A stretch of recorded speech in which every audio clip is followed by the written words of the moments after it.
Nightly greetings, one and all. William Theo here, homegrown and happy to bring you the latest major events here and elsewhere on the planet that have unfolded within the 24-hour news cycle. And tops on today's events, the planet's major existential dilemma, climate change and its impact on flora and fauna. A warming planet has consistently thawed and shrank sea ice coverage in the frigid poles, adversely impacting the abundance of plankton on which fish, krill depend on, thus reducing their numbers and the bigger fish and mammals that feed on them. One in particular, the North American right whale, is in critically imperiled status due to the extended shift in temperatures and weather patterns, and the numbers are scary. An estimated 350 whales are left, with a reproduction rate of between 10 to 19 births a year that pales to the mortality rate as a result of boat strikes, net entanglements, and lack of food supply caused by climate change. The inadvertent airstrike that hit and fried the van carrying 7 World Central Kitchen aid workers continues to reverberate worldwide, drawing outrage and condemnation from world leaders and just about every human being on the planet.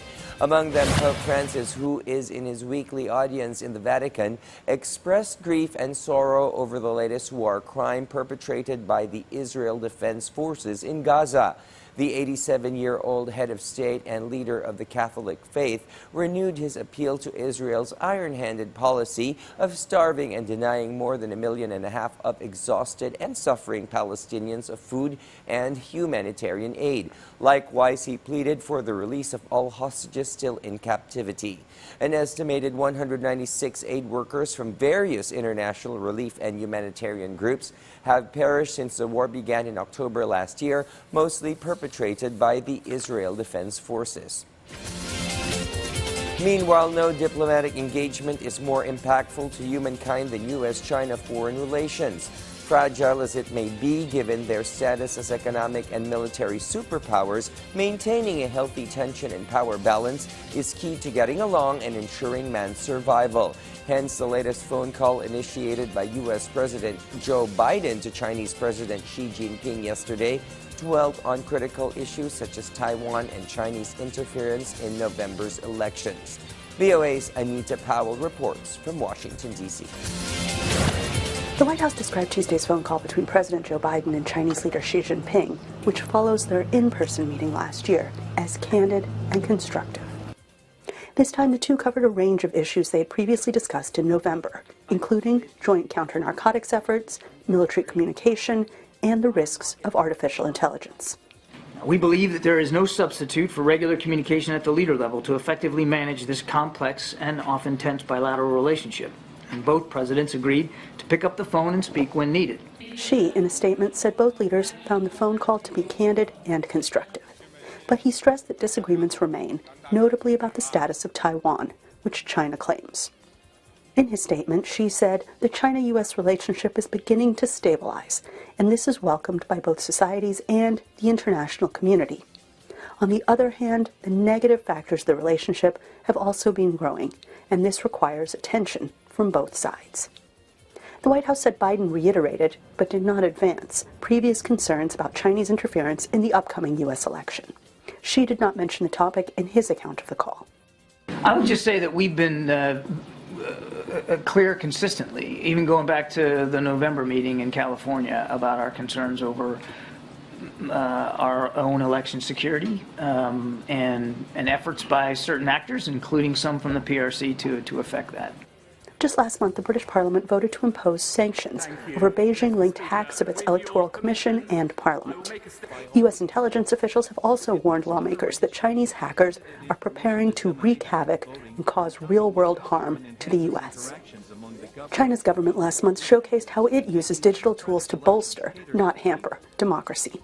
But analysts point to a state-sponsored Chinese influence campaign known as Spamouflage that does the opposite and encouraged Biden to push back.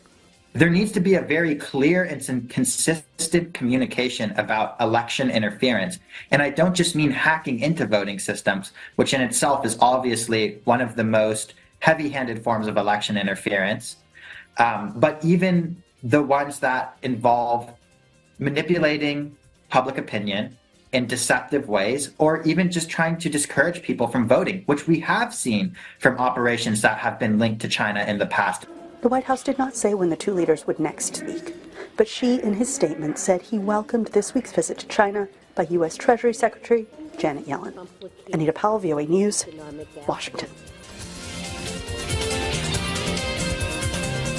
At this point, we shift focus to our Pine City studios and colleague Eddie Carta for the latest development in the Cordilleras. Eddie? Sa pagkarabi Pilipinas, ti Baguio City, ti may isa ka iti paborito a destinasyon, dagiti turista tunggal summer season, gapoy ti nalamok a temperatura. Itatawan naman ti BTC, Baguio Tourism Council, arin ni Bribo manan ti agturong iti syudad, tapno agpalamis, gapoy ti ita addan dagiti aktibidad, ken programa na ilatang tapno ma-enjoy, dagiti turista ken residente. Karaman ito iti mangantako ang mga ibida iti nagduduma Baguio ken Cordillera Delicacy baban iti food fair. Intud Mayo, maobserbaran ti National Heritage Month. Mapatpadaan iti sabsabong ti Mayo ang mga ibida met kada iti sabsabong iti Baguio City. Mapatpadaan namat lang iti aktibidad manipod kada iti pribado a grupo ken asosasyon iti syudad. Lupi kasta, nangitlata ti palagitna kada iti turista asumurot kada iti ordinansa ti Baguio City kan planwanda ana siya at ipanagturong daritoy tapno na pipintas dagbalin nga experience na iti summer capital of the Philippines. No, you can see the best of Cordillera here in Baguio being the gateway and the melting pot of Cordillera culture, which is something different from other destinations perhaps, no?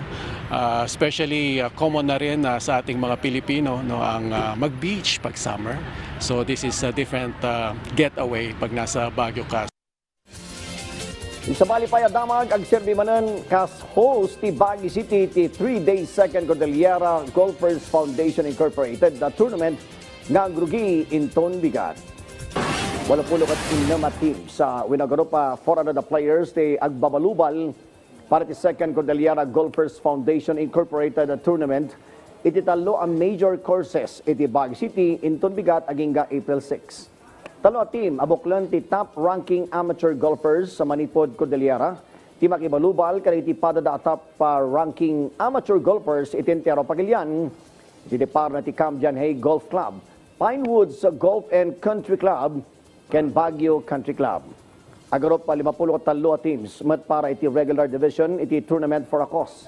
Amadaan iti Class A, B, ken C champions ken runners-up. 22 mat para iti senior division nga daan iti Class A ken Class B. 7 mat tagbabalubal para iti friendship division. Adaptaran ti tournament ti Stable Ford PAL scoring system. Sigon kadagiti organizer, nadumduma ti tournament gapot ti may isa a team kat babali na buklan tagtipo na lalaki ken babae. Sigon pa kini CGFI President Arnel Fel, sa nga pula golfers ti mbanamnama apakipasat iti nasawa torneo. Ngayon na pa baba ni Tiretoy, maibida matlang ti kultura ti Cordillera, kadag iti makipasat ang golfers iti nagduduma a probinsya.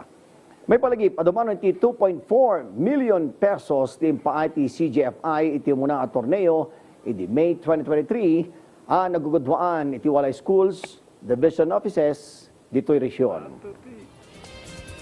Buwet at kita na itinamdamag manipod iti PTV Cordillera siya ni Eddie Carta naimbag Arabi. And that is all he wrote for tonight. Join us again tomorrow, same time, same location on your remote or browser for the latest breaking news here and elsewhere on the planet. And always remember to work hard, aim high, be kind, and stay connected while you catch the news right here. William Theo wishing you all a restful night ahead.